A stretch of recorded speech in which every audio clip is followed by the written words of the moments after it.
Hello students, स्वागत है आप सभी का।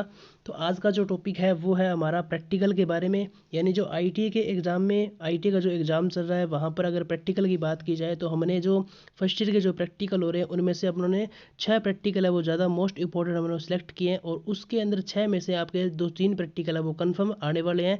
तो इस वीडियो को एंड तक ज़रूर देखें ताकि आप प्रैक्टिकल में फेल ना हो जाए। और अगर आपका नंबर क्या है कि अगर आप इस वीडियो को देख लेंगे तो आपके जो नंबर है वो काफ़ी ज़्यादा अच्छे बनेंगे और कम से कम 90 या 95% मार्क्स आप हासिल कर सकेंगे प्रैक्टिकल के एग्ज़ाम में। तो वीडियो को एंड तक ज़रूर देखें ताकि आपको समझ में आ जाए कि आपको प्रैक्टिकल के अंदर क्या कुछ करना है। तो आपका जो पहला प्रैक्टिकल बनता है वो बनता है ट्रांसफार्मर का ओपन सर्किट टेस्ट के बारे में। इसके अंदर आपको कुछ नहीं करना है, सिर्फ उद्देश्य लिखना है कि ट्रांसफार्मर का ओपन सर्किट टेस्ट से जैसे कि बात की जाए आयरन हानियों का मान यानी लोहा हानियों का मान ज्ञात करना।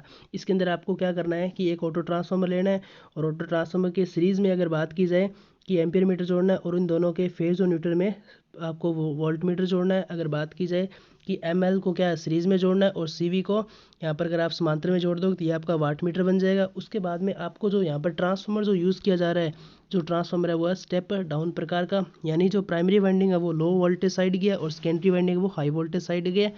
और आपको सेकेंडरी वाइंडिंग पर किसी प्रकार का लोड नहीं जोड़ना है। अब अगर आप सप्लाई को चालू करते हो तो यहाँ पर आपको जो वाट मीटर है वो रीडिंग दर्शाएगा आयरन लॉस की। तो इस तरीके से आप सर्किट डायग्राम बना सकते हैं।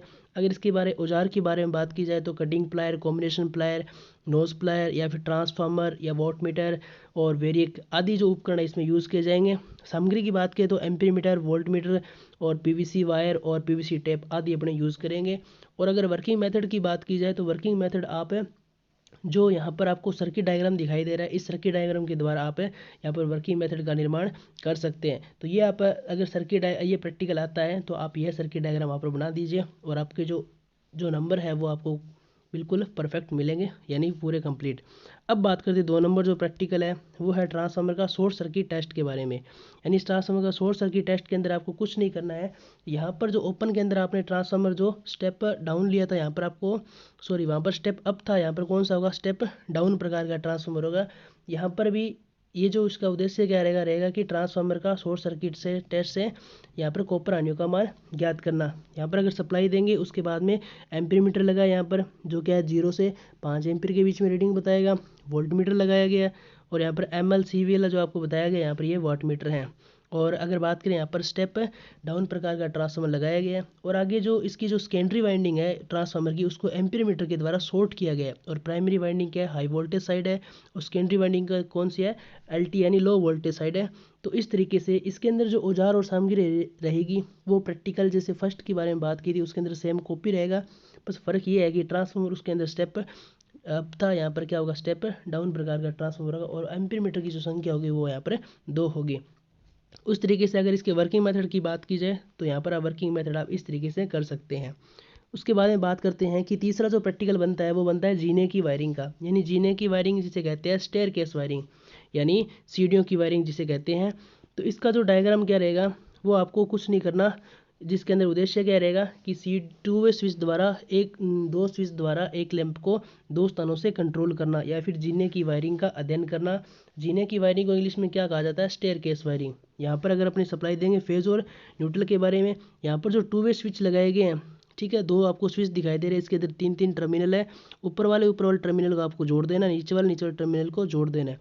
जो बीच वाला फर्स्ट स्विच का जो बीच वाला टर्मिनल रह जाता है उसको आप फेज देंगे। अगर बात की जाए एक न्यूट्रल है, न्यूट्रल को आप लैंप से कनेक्ट करेंगे, और लैंप का दूसरा सिरा अब दूसरा स्विच है उसके बीच वाले से आप कनेक्ट कर देंगे। इस तरीके से अगर आप एक स्विच को ऑन करोगे तो लैंप जलेगा, जैसे स्विच को दूसरे को क्या है ऑन या ऑफ करोगे तो लैंप आपका बुझ जाएगा। तो ये क्या आता है कि जीने की वायरिंग है, और इस तरीके से इसका वर्किंग मेथड का निर्माण कर सकते हैं। इसके अंदर अगर बात की औजार और सामग्री की तो इसके अंदर क्या लगेगा, जैसे कि कॉम्बिनेशन प्लायर, कटिंग प्लायर। औजार और सामग्री क्या होती है लगभग एवरेज के हिसाब से देखा जाए तो समान होती है जिस तरीके से आप हमने चाहिए। और बाकी अगर इसके अंदर जो औजार अपने को उपकरण चाहिए, उपकरण की अगर बात की जाए तो वो सर्किट के अनुसार से यानी उद्देश्य के अनुसार से यहाँ पर अपने सिलेक्ट करेंगे। वर्किंग मेथड आप सभी को पता चल गया होगा किस तरीके से आपको डायग्राम को देखते ही क्या है कि वर्किंग प्रणाली का जो है निर्माण करना है। अब बात करते हैं अपने 4 नंबर प्रैक्टिकल की। चौथा जो प्रैक्टिकल है वो है अपना विद्युत ऊर्जा का मापन करना ऊर्जा मीटर के द्वारा। यानी आपको कुछ नहीं करना, एक आपको KWH मीटर लेना है, इसकी जो फेज़ है उसको आप पहले पॉइंट होता है उससे देंगे और न्यूट्रल है वो दूसरे पॉइंट से देंगे। अब जो तीसरा पॉइंट है KWH का उससे आप न्यूट्रल निकलता है। ऐसा नहीं कि क्रम वाइज चले, पहले फेज़ फिर न्यूट्रल फिर फेज़, ऐसा नहीं होगा। जो 3 नंबर पॉइंट है उससे न्यूट्रल निकलेगा और 2 नंबर भी क्या दोगे आप, न्यूट्रल दोगे। यानी 2 नंबर पर क्या दोगे, सप्लाई का और न्यूट्रल, और 3 नंबर पे क्या दोगे, लोड का न्यूट्रल, और 1 नंबर पे आएगा सप्लाई का फेज़, और लास्ट जो 4 नंबर है उस पे आएगा आपका यानी बात की जाए लोड का फेज़ आएगा। और आपको लैंपों का जो लोड बनेगा इस तरीके से जोड़ देना है। और यहाँ पर लैंप जैसे ही सप्लाई ऑन करेंगे तो वोल्ट जो ये KWH मीटर है ये क्या रीडिंग बताने लग जाएगा। अपने स्टॉप वॉच के द्वारा क्या करेंगे कि जैसे ही अपने स्विच यानी स्टॉप को स्टार्ट करेंगे तो 1 मिनट तक कम से कम अपनी रीडिंग देखेंगे। पहले अपनी रीडिंग नोट कर लेंगे और जैसे ही 1 मिनट होगी उसके बाद अपनी रीडिंग नोट करेंगे और पाएंगे कि कुछ जो लैंपों द्वारा क्या आएगी, ऊर्जा की शक्ति की जो खपत की है वो अपने ने जैसे कि एनर्जी मीटर इसने यहाँ पर रीड कर लिया और अपनी रीडिंग उतार लेंगे। इसके अंदर जो सामग्री और औजार की बात करें तो कॉम्बिनेशन प्लायर, कटिंग प्लायर और KWH मीटर हो जाएंगे। जैसे लोड बैंक हो गया, PVC वायर, PVC टेप, ऐसी प्रकार की अपनी युक्तियाँ प्रयोग में लाई जाती है। ठीक है, अब बात करते हैं अपने 5 नंबर प्रैक्टिकल के बारे में। 5 नंबर क्या रहेगा कि व्हीटस्टोन ब्रिज के द्वारा अज्ञात मान का प्रतिरोध ज्ञात करना। इसके अंदर क्या होता है कि 4 भुजाएं होती है जिसे PQRS से दर्शाया जाता है। वो जो बीच में रेजिस्टेंस लगाया जाता है वो गलती से लग गया है, यहाँ पर क्या लगना चाहिए, गैलोमीटर। तो बीच वाली भुजा में क्या आएगा, गैलोमीटर। अगर बात की जाए कि इन दोनों भुजाओं को प्लस दे देंगे और दूसरी को क्या देंगे, माइनस देंगे, और 9 वोल्ट की यहाँ पर बैटरी क्या है उपयोग में लाई जाएगी। जिससे कि P और Q यहाँ पर दर्शाई गई अनुपात भुजाएं। R जो दर्शाया गया वह अज्ञात मान भुजा जिसका अपने को प्रतिरोध ज्ञात करना है। यहाँ पर X1 और X2 भी लिखा आ सकता है। S भुजा क्या है, परिवर्तित भुजा है जो क्या है वेरिएबल रेजिस्टेंस यहाँ पर लगाया जाएगा, जिसको अपने को कम ज़्यादा करके अपने सर्किट का जो रेजिस्टेंस है उसको क्या करना है, बैलेंस करना है। और G क्या होता है, गैलोमीटर लगाया गया। इससे क्या करेंगे कि अपने यहाँ पर अज्ञात मान प्रतिरोध का क्या करेंगे, मान ज्ञात करेंगे। तो ये था इसके अंदर औजार और क्या चाहिए, एक व्हीटस्टोन ब्रिज पूरा कंप्लीट अपने को चाहिए, बॉक्स चाहिए। और अगर बात करें कॉम्बिनेशन प्लायर, कटिंग प्लायर, और अपने को कुछ रेजिस्टेंस चाहिए, कार्बन प्रतिरोध का उपयोग किया जाएगा। अब बात करते हैं अपने 6 नंबर प्रैक्टिकल का। 6 नंबर जो लास्ट प्रैक्टिकल है वो बहुत ही मोस्ट इंपॉर्टेंट है ताकि आपको अच्छे तरीके से समझना है। इसके अंदर क्या पूछा जा सकता है कि ट्यूबलाइट का श्रेणी और समांतर आपको संयोजन करने हैं। पहला जो सर्किट है वो श्रेणी का दिखाया गया है। आपको कुछ नहीं करना, 20 वाट की 2 ट्यूबलाइट के डंडे लेने हैं और उसके बाद में इसके जो होल्डर से कनेक्ट कर देना है। और पहली ट्यूबलाइट का पहला टर्मिनल और दूसरा पहला दोनों को आपस में क्या जोड़ना है, स्टार्टर से संयोजित कर देना है। उसी तरीके से दूसरे को कनेक्ट करना है। अब पहली ट्यूबलाइट और दूसरी ट्यूबलाइट के फर्स्ट जो सिरे बच गए हैं उसके एक में आपको क्या जोड़ दोगे, चौक जोड़ दोगे, और दूसरे को क्या आप सप्लाई दे दोगे। जिसमें चौक जुड़ी है उसको फेज दोगे, और जिसमें सीधा ही आपका सिरा निकल के आ रहा है उसमें आप क्या दोगे, न्यूट्रल दोगे। और ट्यूबलाइट दोनों के जो डंडे हैं उसके जो सेकंड सिरे है उसको आप आपस के अंदर क्या कर दोगे, शॉर्ट कर दोगे।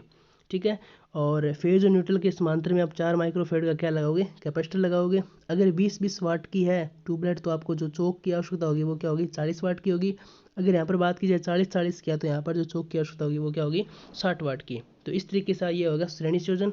अब बात करते हैं समांतर संयोजन के बारे में।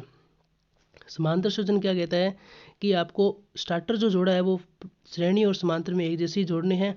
अब बात करें अगर समांतर के अंदर तो जो फर्स्ट सिरा होता है ट्यूबलाइट के उसको आप जो 2 सिरे बचे थे यहाँ पर अपनों ने क्या किया था कि एक पे अपनों ने क्या लगाया था कि चौक लगाई थी। यहाँ पर दोनों टर्मिनल पे चौक लगा के और दोनों को शॉर्ट करके इनमें से एक टर्मिनल आपको निकाल देना है। उसके बाद में बात करें कि जो सेकंड टर्मिनल होते हैं दोनों ट्यूबलाइट को उसको आप शॉर्ट करके यहाँ से आप एक निकालोगे।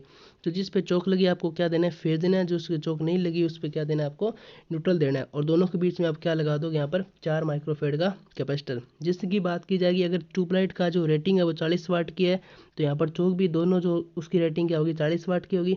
अगर यहाँ पर 80 वाट के जो डंडे यूज़ में ला रहे हैं तो जो चौक की जो रेटिंग होगी वो भी क्या होगी, 80 वाट की होगी। तो इस तरीके से जो 6 प्रैक्टिकल जो मैंने सिलेक्ट किए हैं, जो ITI के एग्ज़ाम जो कल होने वाला है उस कल और परसों होने वाला है, तो इसके अंदर इन दोनों के अंदर आपसे पूछा जा सकता है इन दोनों के यानी जो 6 प्रैक्टिकल के बारे में। तो आप इस वीडियो को ज़रूर एंड तक देखना। अगर बात की जाए कि अच्छे तरीके से समझ में आ गया, सर्किट आपको क्या है रट के यानी रट्टा मार के जाना है। और यही जो प्रैक्टिकल है वो कन्फर्म ही अगर कही जाए तो ये भी आने वाले हैं। तो चलिए आज की क्लास यहीं समाप्त करते हैं और मैं आशा करता हूँ कि ये वीडियो आपने जरूर अच्छा लगा होगा। इससे ज़्यादा से ज़्यादा शेयर करें ताकि कोई भी आईटी का जो स्टूडेंट है वो प्रैक्टिकल में फेल ना और ना किसी की बैग लगे, ताकि वो कहीं और अगर बैग लग जाती है तो कहीं दूसरा सेंटर आएगा, फिर कोई दिक्कत होगी। तो इसलिए आशा करता हूँ कि वीडियो को जल्दी से जल्दी शेयर करें ताकि सभी को पता चले। Okay, thank you.